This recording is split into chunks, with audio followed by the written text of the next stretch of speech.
submitted yourself. Yes, Your Honor. However, after some time, biglang nakaka-receive ka na ng alert. Yes, Your Honor. In other words, nagkakaproblema yung release ng mga shipment mo. Yes, Your Honor. What did you do?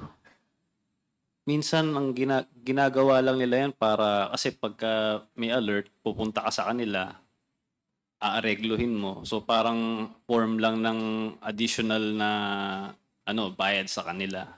Additional SOP? Oo, Tama para ba lang yun? ma-release yung container. Parang lambing siguro, parang ganun yung lumalabas. Ang mahal Alert naman ka. nila lumambing. Oo.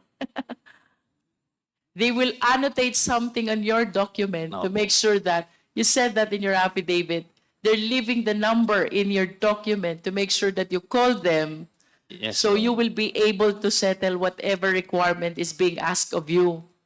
Tama po ba? Yes, Your Honor. And then